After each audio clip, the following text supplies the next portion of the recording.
and welcome back to Invincible Asia. I'm George Clark and this is another episode of Deep Impact, where today I take a look back at the issue from June 1994, a period in my life where I was just about to leave high school and I was one step closer to being allowed to buy 18 rated videos. Now, let's go Deep Impact.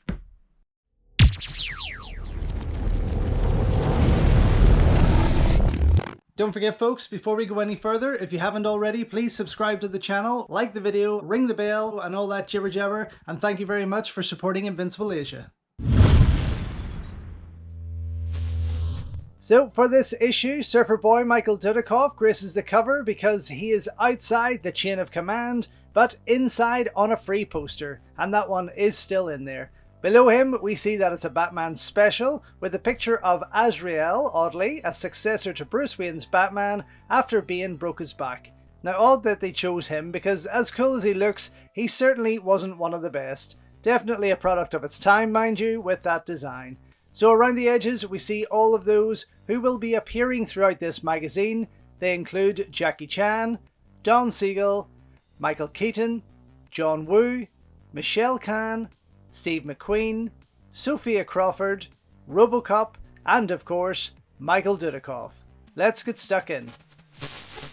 On page 2, and as per usual with these last lot of issues, we kick things off with a chance for you to join the stars and subscribe to Impact. Stars like Van Damme, Hulk Hogan, and Jeff Wincott. Of course, you can also buy some Impact binders at the same time to keep them safe in. Now, had they been wise, they should have offered a free binder to new annual subscribers, and that might have got my attention. On the other side, the list of contents, and of course, Baywatch, where we see a copy of The Incredible Hulk number 397, and a moody looking Captain America down below. Why, I hear you ask? Because Bay just learned of Jack Kirby's passing. It's probably an indication of how busy I've been the last couple of months that I only just became aware that Jack Kirby passed away on February 6th of this year. Who's Jack Kirby, I hear many of you ask, and why should his death be relevant to the Impact readership? The truth of the matter is that Jack Keen Kirby was one of my personal heroes and a man who had a profound influence on my development as a writer. Together with Stan Lee, comic book artist Kirby created most of the world's most popular superheroes. Many of the characters that Kirby co-created have been or will be filmed as action movies. While Lee apparently came up with the general concepts of the Marvel Age of characters, it was Kirby who designed their costume and general look. These creations include Spider-Man, already filmed for television and soon to be a major feature from director James Cameron. Well, that obviously didn't happen. The Incredible Hulk, previously a hit TV show and also planned as a big budget movie. The Fantastic Four, a new Constantine film soon to be released in the UK. And The Black Panther, a forthcoming project for actor Denzel Washington. Yep, because that happened too. The early Marvel classics, reprinted in the UK in the late, lamented Mighty World of Marvel comic, had a tremendous effect on my imagination. Whereas the adventures of Superman and Batman took place in the mythical cities of Metropolis and Gotham City, the Marvel Universe coexisted with our own, with most of its heroes being based in New York. This made the cosmic nature of many of the stories all the more impressive. Rather than journeying to a galaxy far, far away, it was as though that distant galaxy came to a town much like our own. Kirby's solo work at DC, and especially his Fourth World series, had as powerful an effect as the Marvel stories did.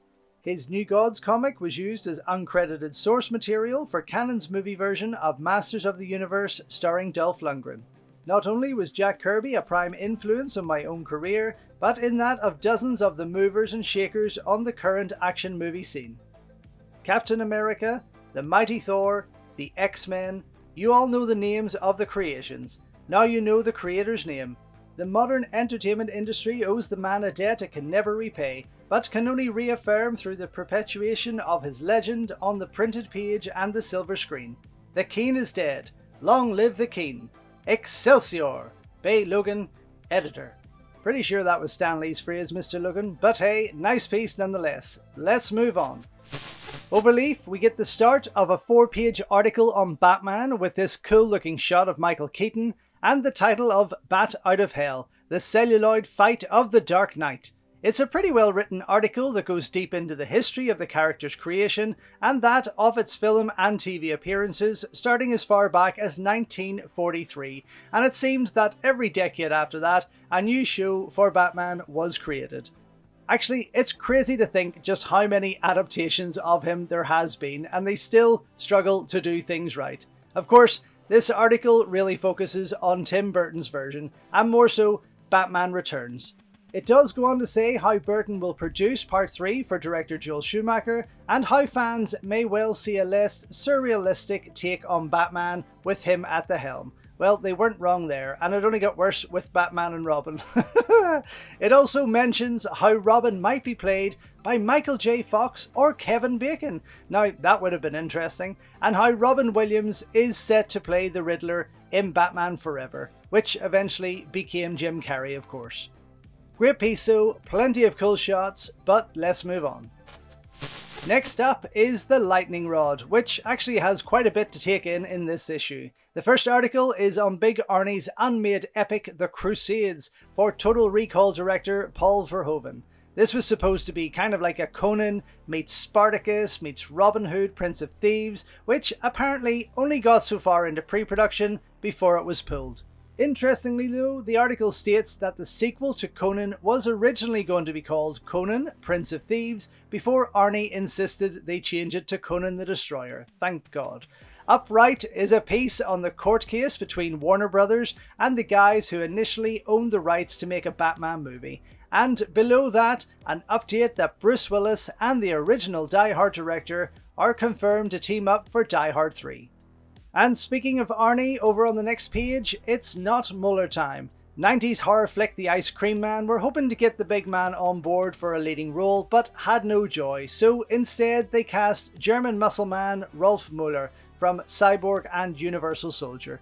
But apparently that didn't work out either, so they settled for Clint Howard, brother to director Ron Howard, and so far from their original two choices, it's actually hilarious. Below that though, independently speaking, top of the indie pops. A quick glance at the 100 top grossing films of all time shows that Steven Spielberg, George Lucas, Harrison Ford, Arnold Schwarzenegger and Sylvester Stallone have the American domestic market sewn up between them. That's just the studio list though. A look at the top 100 chart of independently produced features provides the following fascinating facts. And they certainly didn't spell facts right there. The most popular indie action hero of all time is unquestionably Chuck Norris, who has no less than 6 separate entries. His most successful film remains Missing in Action, which grossed well over $22 million for Cannon in 1984. Next is 1979's Force of One, followed by The Octagon, Good Guys Wear Black, Invasion USA, and Delta Force. Chuck stomps all over Arnie's solo indie entry, Raw Deal, which barely makes the list. The most popular indie movie series so far are New Line's Teenage Mutant Ninja Turtles films. The first film tops the chart, having acquired well over $135 million at the domestic box office. The two sequels are 4th and 17th on the list respectively. Hard to believe that TMNT was turned down by every studio in town until Golden Harvest agreed to make it. The most unlikely director to feature highly in the chart is Albert Pyun, whose movies have almost all performed poorly during their American theatrical release, but quite well overseas and on video.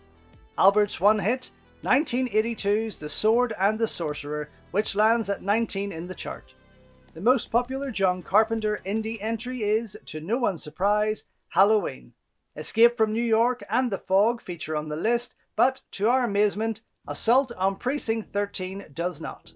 And finally, the most popular action star never heard from again is South African martial arts star John Ryan, whose Kill and Kill Again was a surprise domestic hit in 1981. Well, there you go. I actually quite enjoyed Kill and Kill Again. It was great fun. And finally, here on the side, As the Crow Flies, an interesting piece on Brandon Lee's The Crow. Lee Legacy avoids Friday the 13th. The story of the making of The Crow is easily as grim and tragic as anything in the film itself. 1 week before the untimely death by shooting of Brandon, son of Bruce Lee, an article in an American entertainment magazine detailed the problems that had beset the film's shoot. I don't think this is exceptional, observed a production coordinator working on The Crow. I've been on productions before where people have died. 3 days after the article in Entertainment Weekly was distributed, Lee was dead, victim of a bizarre but apparently accidental shooting incident. The original release date for this unhappy production was Friday the 13th of May, but US distributors Miramax shifted it to the 11th when the fact was pointed out by EW staffers. On a less light note, the production company that made the film are appealing against a court order demanding damages over alleged negligence concerning Brandon's death. Considering the millions of dollars of free publicity that the tragedy afforded the production, you'd think they could afford to pay up. Very true. I mean, at the time, it was one of the most media covered and talked about tragedies and films. Over the page, the lightning rod continues with this odd little piece, separated at birth, pulling together facts of Bruce Lee and Sylvester Stallone's lives that mirror each other. The Little Dragon and the Italian Stallion. Last year saw career comebacks for both Bruce Lee and Sylvester Stallone.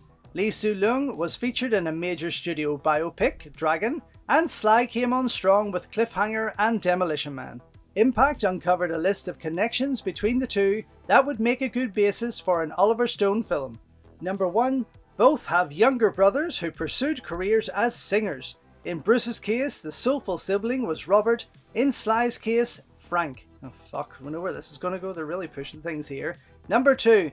Both have performed fight scenes using a pair of Kali sticks. Lee in Enter the Dragon and Stallone in Rambo 3.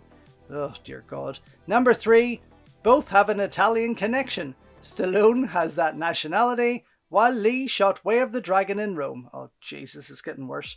Number 4. Both made films for Warner Brothers. Lee's first and only was Enter the Dragon, and Stallone's latest is The Specialist. Fuck me, they're pushing it really fine here. Number 5. Both have appeared on the cover of Joe Weider's Muscle and Fitness magazine. Number 6. Both have filmed in Thailand. Bruce Lee's first film, The Big Boss, was set there, as was the opening of Sly's Rambo 3. Number 7. Both have a boxing connection. Stallone became famous as Rocky. The original title of Lee's first film was King of the Boxers. Oh Christ almighty, who writes this shit? Number 8. Both have a Carradine connection. Sly starred opposite David Carradine in Death Race 2000.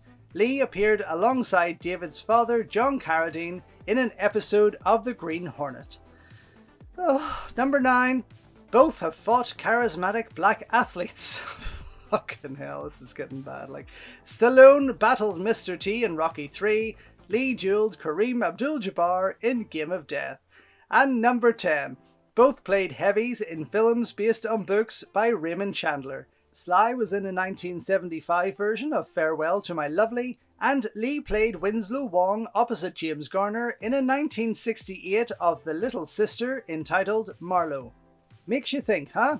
No, it absolutely doesn't make us think, and Roy, the editor, is right there. He's written, whatever this bloke's been drinking, I'll have a double. Jesus Christ. Upright, we have a piece on Wesley Snipes for getting a speeding ticket after doing 145 km per hour on his motorbike, carrying a concealed weapon, and crashing during a police chase when they were trying to catch him doing 150 km per hour on the freeway. What a crazy guy. Below that, Timothy Dalton quits as James Bond. I actually quite liked him as Bond, and whispers that Pierce Brosnan may step up to the mark, if not Ralph Fiennes or Sean Connery's son, Jason. Well, we all know who won that race. Opposite, we have Word Up, the IMDb trivia of the day, which has a few fun blurbs this issue, as well as this great picture of the handsome Gary Daniels. Poor Jean-Claude Van Damme is back in the news for the wrong reasons. The high-kicking, hard-target star has been accused of sexual assault during the production of that film. Model Tara LeBlanc has launched a civil suit against Jean-Claude, but no criminal charges have been filed. Up above, the Philippines looks like being the latest action movie venue of choice, with Impact faves Gary Daniels and Cynthia Rothrock both filming separate features there of late. More details on both productions when we have them. And over here we have an awesome picture of Jackie Chan and Stallone that looks like it was taken on the set of Demolition Man. Rumours of a Stallone-Chan pairing persist. Impact reported on Sly's recent visit to Hong Kong for a press conference at Hong Kong's Planet Hollywood. Apparently, the Italian Stallion has been back in the territory since for further meetings with Golden Harvest chief Raymond Chow. I mean, what a shame we never did get a full-blown action flick with these two while they were in their prime. What a fucking waste. Anyway, up top, Enter the Dragon co-star John Saxon is back in front of the cameras. Bruce Lee fan John Landis, who lampooned Enter in Kentucky Fried Movie, has cast him in Beverly Hills Cop 3. Below that, the Will They Never Learn award for early '94 goes to former karate champion Ron Marchini, who must have made more low-budget chop sucky turkeys than any black belt in living memory. His latest, Fight to Win, co-stars former Robin, Burt Ward. Well, they aren't amazing movies, but at least he was out there doing it. Below that, best title of the month must be Samurai Ballet All the Way Dead, an independent actioneer shot in LA by, get this, No Mercy Productions. Shock, horror. And right at the bottom, despite the muted reception afforded Super Mario Bros. And Double Dragon, video games remain a prime source of action movie material. Ed Pressman is in pre-production on Street Fighter 2, while New Line hope to make a new franchise out of Mortal Kombat. Of course, Van Damme's Street Fighter had just come out in 1994, so it was interesting to see that they were already planning a sequel. I didn't personally think much of it at all, but then again, I already owned the absolutely bonkers Future Cops at this stage of my life. Moving on. Over the page, we get that piece on Michael Dudikoff. In the Mid-East, in the firing line, and in trouble, Ian Fryer reports on what may be Michael Dudikoff's swan song with Cannon Films. Michael Dudikoff's large fan following will be pleased to hear that their man has been busy over the past year and the fruits of his labours have started to reach the screen. Next month, Impact will be exclusively previewing Michael's all-new action TV series Cobra, but meanwhile the latest in his ongoing series of action films made for Cannon reaches the UK video market. Of course, that was Chain of Command, and I can't really remember Chain of Command. Actually, I can't even remember if I've seen it, but if I did, then Dudikoff's final film for Cannon Films didn't really leave an impression. As with other Ian Fryer articles though, this one is pretty small, with the second page wasted on one big black and white shot of the handsome star. It certainly could have been a bigger, better piece on the film, but hey, let's move on. Over the page, we get the list of competition winners from the previous issue's giveaways, and below that an ad for battle orders and their special on the 50th anniversary of D-Day. Beside that, the usual two outdated ads for attracting girls and building muscles. Clearly a big hit with readers. Opposite though, we get the start of an article on the amazing Sophia Crawford, written by the lady herself. Let's see what she has to say. Sword of Honour, Sophia Crawford. Brit chick kicks in the latest PM actioneer. The UK's fave fighting femme, Sophia Crawford, reports from LA. After fire, blood, riot and earthquake, I was expecting the coming of the Antichrist. After surviving all the troubles and tremors that LA has hit with since I arrived, getting some action movie work has been nothing. But seriously folks, after legal wranglings that made Whitewater look like Evian, I finally found myself firmly established in Hollywood and ready to rumble, so to speak, with the best of them. After 5 years of speaking broken Cantonese and a string of Hong Kong chop sockies, I was faced with a new challenge, delivering the live lines to the camera. Armed with headshots, CV and showreel, I set out to take LA by storm. My first break came when I was in the new Kung Fu TV series, which was shot in Canada. Upon my arrival in Toronto, I felt like I'd just stepped into a time warp, taking me back to the shows of my childhood. All the spies that ever were gathered there together because the episode starred Ian the Saint Ogilvy, Robert the Man from Uncle Vaughan, and Patrick the Avengers McNee. Joanna Lumley as Purdy had always been one of my heroines, so it was a real buzz to become an Avengers girl for the 90s. Adding to my feeling of homecoming was the fact that most of the crew turned out to be Cockneys. The action sequences proved less difficult than keeping a straight face, they were that funny. The episode is entitled Dragon's Wing 2 and begins with David Carradine's character being kidnapped by terrorists. Chris Potter, as his son, puts together this super team to rescue him. After beginning my working career as a barmaid in Battersea, I was amazed to find that the opening scene was set in a replica of a British pub. When the fighting starts, I go flying into the bar before retaliating with a vengeance. Wait till you see the finished product. After my memorable stunt on The Legend Continues, I travelled to Las Vegas for a PM entertainment project entitled Sword of Honor. With this film, regular PM actor Stephen Vincent Lee gets a solo starring role. He plays a cop whose partner is killed by a vicious murderess. The doomed officer is played by stunt coordinator Jeff Pruitt, and I play his sister Vicky, who decides to track down the killer herself. Naturally, Stephen and I fall for each other.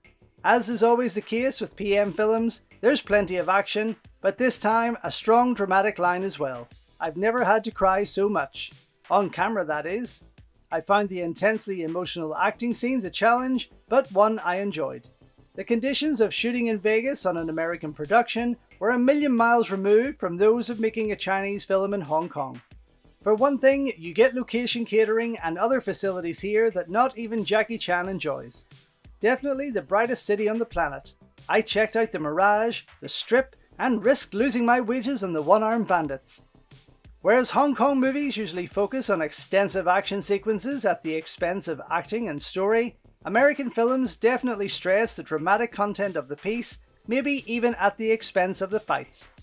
We were given very little time to shoot the fights. For example, my two main duels were shot only in 3 hours each. Back in Hong Kong, the same sequences would have been filmed over several days. The schedule doesn't mean the result will be any less impressive, though it does mean that you have to work competently and fast. The Chinese tend to shoot long, intricate fights with lots of tricky inserts. The PM style focuses on power. You hit me and I'll kill you instantly. I was quite pleased with the results, considering that it was the first time I've worked that way. The great thing about working for PM is that they deliver a known quantity, and so their films are distributed all over the world. They're aimed at the video market, but you know that millions of people are going to watch your work. I'm looking forward to working with PM again, and also some of the other action-oriented companies here. Much as I loved living in Hong Kong and love living in LA, I still miss England. The other day I found a shop that specialises in British TV comedies. Who would have thought that Benny Hill would become such a star? They also sell all those great English chocolate bars. It's a good thing that I'm training so hard for my next movie. Oh, what a great piece. I'm a huge fan of hers and love seeing her in films such as New Kids in Town, China Heat, Escape from the Brothel, The Big Deal, Angel Terminators 2, and so much more. I think she starred in about 20 or so films in Hong Kong during her few years there. Now, of course, soon after this, she would go on to become Michelle Gellar's stunt double for Buffy the Vampire Slayer and is still going strong in Hollywood with stunt work today. Over the page, we get another impact chart of sorts, this time for threequels. Third time unlucky. The first rule of Hollywood is that if something works, you keep doing it until it doesn't work anymore. Hence the fact that you got 4 Rocky movies before hitting a clunker with number 5, and an apparently endless stream of Friday the 13th and Police Academy films. In recent times, however, several major movie franchises seem to have hit a barrier between their second and third incarnations. Impact asks whether, in terms of action filmmaking, 3 really is a crowd. The first is the Predator franchise, and after Predator 2, the reason for delay of the threequel, the relative lack of success of the second film, which replaced Arnold with Danny Glover. Third film should pit the Predators against the aliens. Prognosis? Fair. The same company, 20th Century Fox, controls both the Alien and Predator franchises, but Alien 3 was a disappointment and the company has yet to come up with a script. Next up is the Batman series. The reason for the delay of the threequel, developing a script that will please producer Tim Burton and director Joel Schumacher, who replaces Burton at the helm. Also, finding a high-powered villain to follow in the traditions of Nicholson, DeVito and Pfeiffer. The prognosis? Excellent. Robin Williams is allegedly on board as the Riddler, and negotiations are underway to have Warner's favourite co-star, Tommy Lee Jones, play Two-Face. Following that is the Highlander movies. The reason for the delay of the third one, after that dreadful sequel, why are they even bothering? Delays caused by financing troubles that at one stage led to star Christopher Lambert storming off the set. Prognosis? A dead cert. Highlander 3 has to be better than its predecessor, but may not be as good as the original film or the Highlander TV series. The Die Hard franchise follows, and its reason for delay of a threequel, problems with finding a Die Hard locale that hasn't been done. Under Siege beat Bruce to a boat, while Passenger 57 was Die Hard on a plane. Prognosis? In the works. Latest word is that the third John McClane film sees the heroic cop back in his native New York and on the trail of a mad bomber. Terminator follows that, and the reason for the delay of the threequel: after the huge box office enjoyed by T2, a threequel is a virtual certainty. The problem? A script worthy of Arnold, director James Cameron, and what's sure to be the biggest budget ever. The prognosis? Not on view anytime soon. T2's influence on the action movie biz can't be underestimated though, so expect many pseudo-threequels in the meantime. Patriot Games follows that, and the reason for delay of the threequel: the third of Paramount's Tom Clancy adaptations should see Harrison Ford return as Jack Ryan once they have a script that makes Clancy himself happier than the Patriot Games one did. The prognosis? Coming soon. Many felt that Alec Baldwin made a wise career move when he refused to star in the sequel. The Last Crusade, though, proved Harrison Ford has more luck with threequels. And last but not least, we have the Beverly Hills Cop series. The reason for the delay of the threequel? Held up by Eddie Murphy's desire to get back to comedy and, like Die Hard, by the search for a location and, hard to believe, by budget considerations.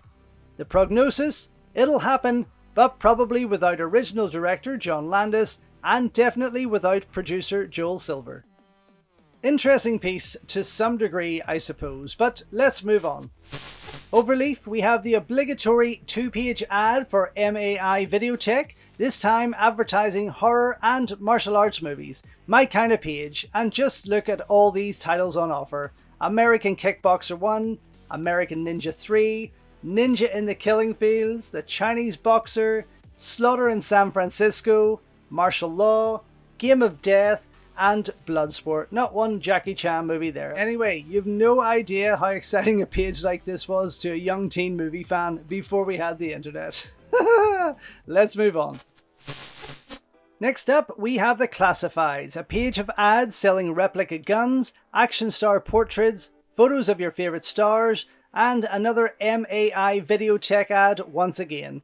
Below that, Chartbusters Video Club, where you could get adult films from £2.50, brand new films from £1.99, 100 mixed videotapes for £250, and 100 mixed Betamax tapes for £75. Or you could have lots of Betamax titles to choose from for just 75 pence. Above that, Alex is looking for pen pals with other Hong Kong movie fans. Hope he managed to get some. And up top here we have an ad highlighting the amazing Drunken Master 2. And no doubt was another guy that I ordered a lot of my earlier bootleg buys from. Hong Kong movies. Love it. Opposite, we have a piece on RoboCop 3. RoboCop returns in a threequel without equal. The long-awaited RoboCop 3 defies expectations. The nowhere near as bad as you thought it would be award for early 90... What is with all these fucking awards? For early 94 must go to the long-delayed third installment of Orion's Cyborg Lawman movie series. It's evident from the finished product that the company's financial troubles had more to do with the huge gap between production and release than the quality of the film itself. Though it never comes close to matching the sheer style and intensity of Paul Verhoeven's 1987 original, Robo 3 is light years ahead of the rather tame sequel. I really like the sequel, I don't know what their problem is. Dust Devil star Robert Burke replaces Peter Weller behind the mask, but fans will be hard-pressed to spot any difference in the performance. The strengths of RoboCop 3 are Fred Decker's fast-paced direction, Frank Miller's slick script, and some superb physical special effects work. Interesting opening blurb considering they weren't as nice in previous issues about it. I mean, it's not the greatest film, and definitely the least favourite of the series, but it's still pretty enjoyable for the most part. I want to jump down to its closing paragraph though, because it really caught my attention. RoboCop 3 is perfect video fodder for computer game addicts. It proves that there is still life in the Robo franchise, as further evidenced by the forthcoming TV series. How typical that the least respected cinematic art form, an action movie, should provide one lasting legacy of Orion, a lost film corporation. Interesting piece. I'd recently got the trilogy in on Blu-ray, so I must revisit this one sometime soon. Anyway, moving on. Next up, we have another double-page spread on Batman, infiltrated by this one-sided poster of Michael Dudikoff in Chain of Command. It's an interesting enough wee article, spouting off facts about comic Batman and letting you know when you're wrong, as if it was written by some bratty teen who thinks he knows more than you do. This is what I mean. Fact 1. Batman is really Bruce Wayne. Wrong. In the recent Nightfall storyline, the original Batman is disabled by his ultimate nemesis, a WWF monster wrestler type named Bane. Well, obviously he's still fucking Bruce Wayne, you dicks. Fact 2. Robin is really Dick Grayson. Wrong. Dick grew up and became a Batman-esque superhero in his own right named Nightwing. Yes, he grew up, but he was always Robin. Fuck me. Fact 3. Batman and Superman are friends. Wrong. The updated history of the Caped Crusader indicates that the Supes and Bats are the yin and yang of the superhero world. Number 4. Batman never kills. Wrong. In the aforementioned Dark Knight Returns, Bats finishes off the Joker once and for all, and it's about time. Number 5. The third member of the Bat family is Batgirl, who is really the daughter of Commissioner Gordon. Wrong. In another graphic novel, Jesus Christ. In another graphic novel, The Killing Joke, the Joker shoots and cripples Barbara Gordon. As yet, there's no new Batgirl, but we think it's only a matter of time, so fuck me. So she was Batgirl? Stop, this is terribly written. Unlikely Bat team-ups of recent vintage have included Batman vs. the Predator. I did have that comic, I don't know where it went, maybe I sold it. Batman and the Beatles, Batman and the Hulk. That would be interesting. Batman and Judge Dredd. I think I read that one. And then we have Bat Facts You Never Knew.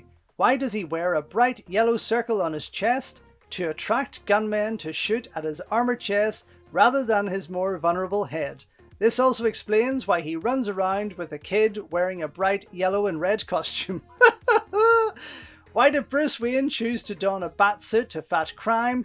A. Because a bat flew in his window. B. Because his father wore a batsuit to a fancy dress party. And C. Because he's a nutter. Jesus Christ, what a dreadful, dreadful article. Anyway, oh fuck me. Moving on. Following that, thankfully, we have 2 pages on John Woo. Well, 1 really, since a full page is wasted on that infamous shot of him and the title, Woo's Who, the Gospel According to John. Oh dear lord. So, an interesting piece, mind you, on Woo's next project after Hard Target called The Shadow War, a movie that actually never made it into production, which is a bit of a shame because it sounds quite interesting. John Woo faces the same problem afflicting his colleague Quentin Tarantino. After the adulation afforded Reservoir Dogs, how can the manic one's Pulp Fiction deliver the goods? After making quite an impression with his American debut, Hard Target, where does the Woomeister go from here? Die-hard fans may suggest that he return to Hong Kong to make more films in the same vein as The Killer and Hard Boiled. I agree. Many of his established devotees felt like the Hollywood studio system led to the serving up of a watered-down Woo, and they long for his return to the Far East, where the only constraints upon him are time, money, and imagination. That's not going to happen. In July, John Woo starts work on the second film in his deal with Universal. The Shadow War will either further establish Woo as the leading American-based action director of his day, or else prove that John's unique vision will never be allowed full range within the boundaries of big-budget LA-style movie making. Shadow War will cost between US 35 and 40 million, which is a great leap forward from the 15 million spent on Hard Target. At present, Bruce Willis and Sharon Stone are being cited as the Hollywood performers set to star as a pair of cops taking on Colombian drug lords on the mean streets of Chicago. Bruce Willis is attached to the project and loves the script, says Woo, but he is committed to shoot Die Hard 3 and the schedules may clash. We have to go ahead with the Shadow War in July, so we may need to use someone else. The presence of a strong female lead will be a new experience for John, who has been criticised for the virtual absence of strong women in his films. In fact, the last Woo flick to feature fighting females and brief nudity may well be The Dragon Tamers starring Carter Wong, which he shot in Korea many moons ago for Golden Harvest. It will be my first time to shoot a strong, intelligent heroine, admits the Woo-meister. The third draft of the screenplay by Stanley Wall Street Wisner has just been completed, and the producers are now waiting for the casting to fall into place before confirming the project's budget. Beyond Shadow War, the Hong Kong Helmer's dance card is packed. Surprisingly, his long-touted collaboration with Tarantino is not foremost among them. Apparently, script problems have delayed that project, perhaps indefinitely. Instead, Woo is developing a film entitled Ring of Blood at 20th Century Fox, which would, if made, launch John's cinematic alter ego, Chow Yun-fat, in America. The film tells the tale of a Hong Kong cop coming to the US to avenge his mother's murder. Further down the line, Woo, who more or less remade Jean-Paul Melville's Les Samurai as the killer, wants to raid the director's oeuvre once again for an American version of Second Breath. Today, many of the directors who inspired Woo were queuing up to collaborate with the man himself. Deer Hunter director Michael Cimino, whose Vietnam epic clearly inspired John's Bullet in the Head, wants to write a script for him to direct. The Killer was originally dedicated to Martin Scorsese, though a typically Hong Kongese Golden Princess cost-cutting exercise removed it from the final print. Today, Woo and the taxi driver Helmer are working together on a film called Dirty Boulevard, which takes its title from a Lou Reed song. The film tells the tale of three young people growing up in the ghetto. It will be set in America, reveals Woo. Wow, big reveal there. And even though I'm not American, I know I have the right feeling for this. Like Marty, I was raised in a slum. Walter Hill probably paid Woo the greatest compliment by not collaborating with him. The 48 Hours filmmaker refused to remake The Killer on the grounds that it was such a classic that Americanizing it would be wrong, though he did agree to remake Sam Peckinpah's The Getaway. TriStar still intend to remake The Killer, though none of the names previously announced, including those of Hill, Richard Gere, Denzel Washington and Joan Chen, are now on board. Today, Woo seems happier than ever to be based in Hollywood, and there's little chance of his returning to the Chinese film industry he helped put on the world map. I felt confined in Hong Kong, he reveals. I didn't want to repeat what I had already done. The system here is so complicated, but I still have the chance to express my feelings. I can pick what I want to do. There is a lot of pressure here, but I haven't changed. I just keep my own character. I keep my own style. Well now, lots of projects that just didn't happen, except The Killer of course, which took another 30 years after this article to remake. Actually, you can hear my thoughts on that film over on my June podcast, along with all of my feelings on John Woo and his career. Anyway, let's move on. Next up, we have that regular feature, the Impact Letters page, where Ian from Wigan, who loved the piece on John Wayne, just wanted to complain about a past letter writer who had nothing good to say about movie stars, especially Chuck Norris.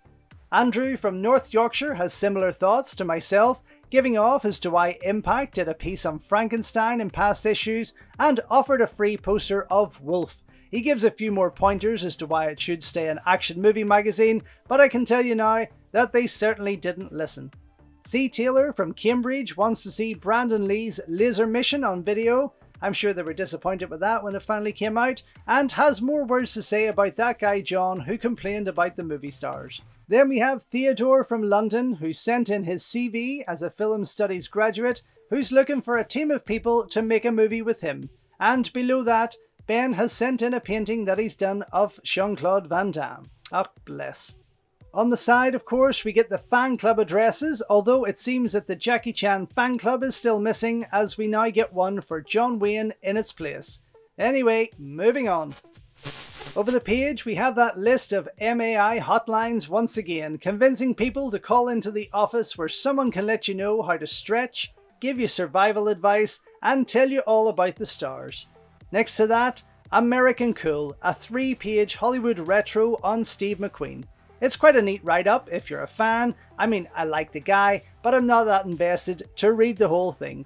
Obviously, it goes through his life and career, things like that, and finishes with a piece on his action filmography. Honestly, I've probably only seen about 3 of those, but I really should check out some more Steve McQueen movies. Over Leaf, we have Video Scream, and again, more horror movies in an action movie magazine. This time though, we get James Cameron's Piranha 2, a double bill for Halloween and Halloween 2, Vampire Cop, and Dario Argento's Master of Horror. Opposite though, we have a page on a book about director Don Siegel, the man who directed Hollywood legends such as John Wayne, Lee Marvin, Steve McQueen, Charles Bronson, Burt Reynolds, and Clint Eastwood. Just a few of those unknown people. The book is called A Seagal Film, if you're interested. I'm not though, so I'm moving on. Next up is a 2-page spread on Apex, a cool 90s sci-fi action movie that I really enjoyed on first viewing. Earth has been invaded by killer robots again. Ian Fryer sees an old plot given an exciting new lease of life. Sometimes reviewing action videos can result in some nice surprises. Big budget theatrical releases will come with big budget publicity, so by the time you actually get to see them, you have a good idea what the film is about. If the hero happens to be Arnold or Jean-Claude, then you should also have a pretty good idea as to the outcome of the film. It's a nice spread overall, it's just a shame that it's not in full colour, that would have been nice to see. I'll just quickly jump over to Ian's final piece here. It's no cure for cancer and unlikely to appear on anyone's 10 best list. Heck, even I couldn't describe it as art, but Apex is a good, solid sci-fi action thriller and definitely a recommended rent. I agree, 'twas a lot of fun. I must check it out again soon. I'll pop that one on the list. On page 38, the Flick Knife Goblin appears once again, and please, if any of you ever signed up for the Secrets of Street Self-Defense, I want to know. Comment below, please. Opposite though, it's China Beat News and Reviews, our monthly update on what's hot and what's not on the Hong Kong action movie scene. Now straight away I'm drawn to this piece on Jackie Chan and this cool shot of him from, I think, Crime Story, even though the article is about Rumble in the Bronx. What's next for Wacky Jackie? Armour of God 3, Police Story 4, according to Golden Harvest sources, Chan the Man's latest will definitely be located in the US and specifically in San Francisco. The reason? The mayor of that town has offered an open invitation to Jackie to shoot a movie there, promising full cooperation in the endeavour. All the more remarkable then that the announced title of the piece is Rumble in the Bronx. The film is a modern day actioneer featuring American street gangs, and that's all we know for now. Jesus Christ, it's so badly written. Beside that, the long, the short and the tall. Hong Kong Directors Guild Bash gets the joint jumping. With local hero Jackie Chan this year's chairman, you could guess that the 1994 Hong Kong Directors Guild dinner would be a far from staid affair. On hand for the occasion were a cross-section of the finest Chinese filmmakers, and American action movie star Steven Seagal dropped in, albeit briefly, to tower over Wacky Jackie on stage. Awards were presented to various local movie folk, and the show, which was televised, ended in a jam session featuring an unlikely lineup of musical talent. Legend of the Golden Pearl star Teddy Robin gave a stirring rendition of Everything I Do It For You, and Shaw Brothers fans may have been more than a little surprised to see veteran heavy Wang Long-wai playing bass during a version of Johnny Be Good that featured Dennis Kickboxer Chan on co-lead vocal. Chan the Man contented himself with a mean shutterbug on the dance floor, accompanied by Canto Babe Carrie Eung. And below that is the news update. Full Contact Helmer Ringo Lam goes back in time to shoot an old-style kung fu flick. Burning Paradise is yet another addition to the craze that refuses to go away. That's because it's awesome. British martial artists eager to try their hand at Hong Kong actioneers should check out a forthcoming edition of the BBC's Reportage programme. Cognoscente, including Bay Logan, Mark Keane, Jackie Chan and Golden Harvest's Russell Cawthorne, offer a sobering view of the Westerners' lot in the Chinese film industry. After his earlier success with Justice My Foot, Canto comedy keen Choi Sing-chi returns to the bench for Heal the Judge, a period film with Chow's usual mix of mirth and mock martial artistry. More news continues over the page next to this 2-page spread of Tony Ching Sutung's Wonder 7. Pops almost shot. Lu Chi Lang in restaurant holdup.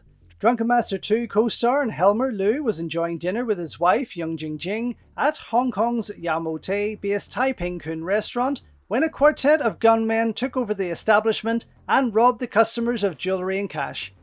Liu kept his cool and handed over his Rolex and 320 Hong Kong dollars in cash. Lucky for the crooks that they had firearms, otherwise our money would have been on the pops in a fistfight.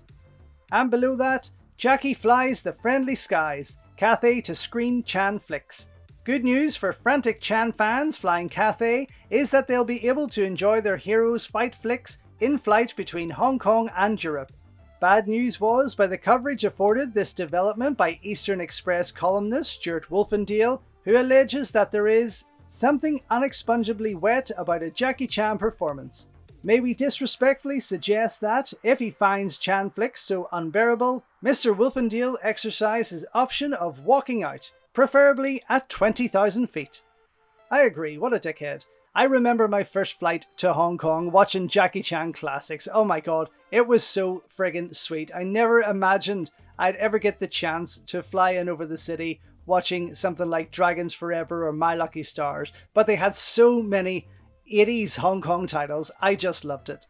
So yes, 7 go mad in Hong Kong. Ching Soo-dung's Wonder 7 starring Michelle Yeoh, Ken Cheng, Hung Yan Yan and Elvis Choi, for example. I mean, I like Wonder 7, it's far from perfect and very, very odd at times, but it definitely has its moments.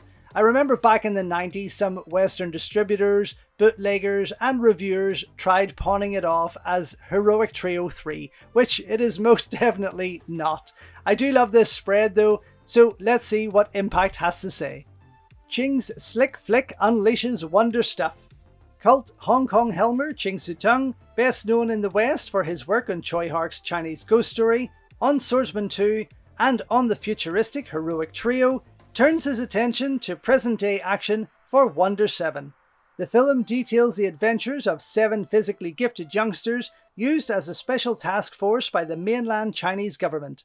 The characters are better than many of those found in Ching's previous films, but the fact that he imbues so many of them with superhuman powers detracts from the personal angle.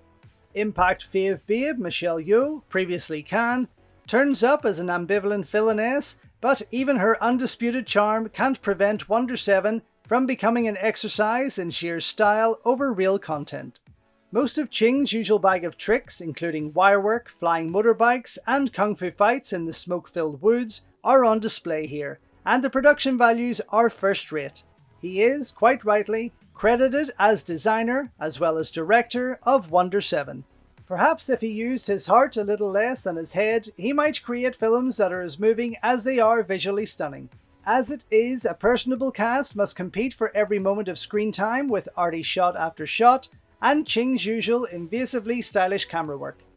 Gymnastics champion Lai Ling is the Seven's leader Yip Fei, while fellow newcomers Go Pong Wong and Lau Duk play the Brad Dexter, Horst Bulchus roles in this version of the Magnificent Seven.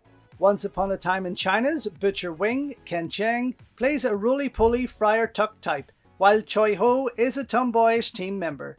Another Wong Fei Hung veteran, Hung Yan Yan, gets to show off his extraordinary kung fu kicking skills as the monk. Canto pop idol Hoi Chi Noi rounds out the team as the ill-fated Superman. Cast as the main villain of the piece is Tai Ho, who was previously used to good effect in the underrated Last Blood. Yeoh gets top billing, but not most of the screen time. The MacGuffin that powers Wonder 7 along is a credit card-shaped computer element. As is usually the case with this kind of caper flick, the motivation is secondary to the number of action set pieces.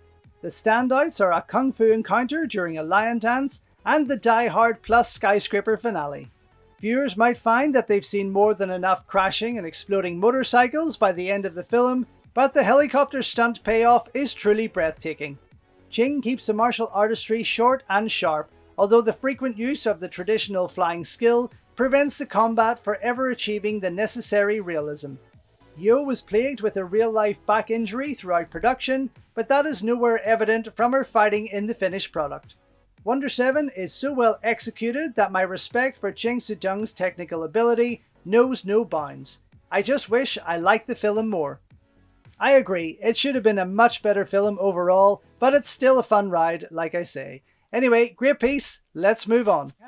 Following that, we have the video scene, and there's a few fun titles throughout this one that I could run with. The 6 videos on release are as follows: The Rebel with Sly Stallone, The Fun Surf Ninjas, Freefall with Eric Roberts, Night Eyes 3, Sonny Chiba and Roddy Piper's Resort to Kill, and the Bruce Lee double pack of Bruce Lee the Man the Myth and Bruce Lee Fights Back from the Grave. Next to that, Impact's Top 10 Gunfights. Now, these should all be Hong Kong titles considering how many incredible heroic bloodshed titles there was at this stage, but let's see. Our own Ballistic Bay the Beast lists in no particular order his favourite high caliber encounters. Year of the Dragon, the final duel between Mickey Rourke and John Lone for the ambience and the payoff. Hard Target, a double gunfight between Van Damme and Arnold Vosloo for imagination and execution. Joshua Tree, the Chop Chop scene, the Leone Wu Thang Vic Armstrong style. Reservoir Dogs, the Mexican standoff finale for its emotional content. The Crow, every gunfight scene for sheer surrealism. Dirty Harry, Eastwood versus the bank robbers for sheer cool and the famous payoff. Shane, Alan Ladd versus Jack Palance because of the dramatic build-up that precedes it. Full Contact, Chow Yun-fat versus Simon Yam for the bullets eye view shots. And finally, for a few dollars more, the final gunfight between Eastwood and Gian Maria Falante, mainly for the music and the eye contact. Well, fuck me, one Hong Kong title. It even shows a picture up here from the killer and says, "Nuff said." Yet he doesn't even mention it. Jesus, I swear they weren't the self-proclaimed promoters of Hong Kong cinema they claim to be. Anyway, let's move on. Well, speak of the devil and he shall appear. Here he is over the page, looking like he's playing the part of the front entrance to a circus. The Beast is in the East, a fighting writer's China adventure. MAI movie editor Bay Logan got to go in front of the cameras for a change in Lucky Star Dragon. The Chinese say that the journey of 1,000 miles begins with a single step. For myself, the trip of a lifetime began when I stepped into a hotel coffee shop off Hong Kong's Nathan Road. I was there to meet an old friend, Kung Fu movie star Donnie Yen. I wanted to talk to him into playing a cameo role in the film Tiger Storm, which I was writing and producing for British martial arts star Gary Daniels.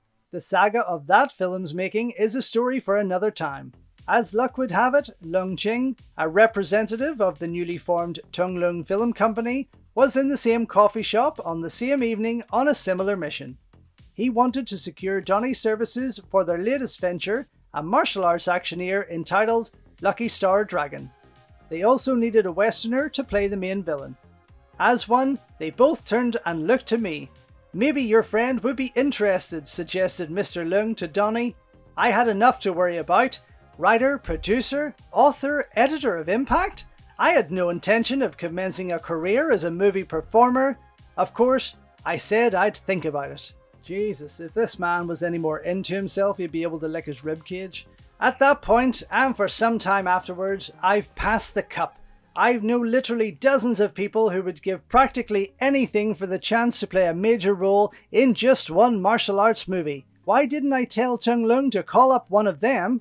Over the past few years, I've been lucky enough to work in most areas of the film industry, from line producing to screenwriting to artiste management. On each occasion, I accepted the challenge of something new, something different. I had never acted in a movie. I knew that if I ducked this once-in-a-lifetime opportunity, I'd regret it forever. With this in mind, I accepted the offer and waited patiently for Tung Lung to change theirs.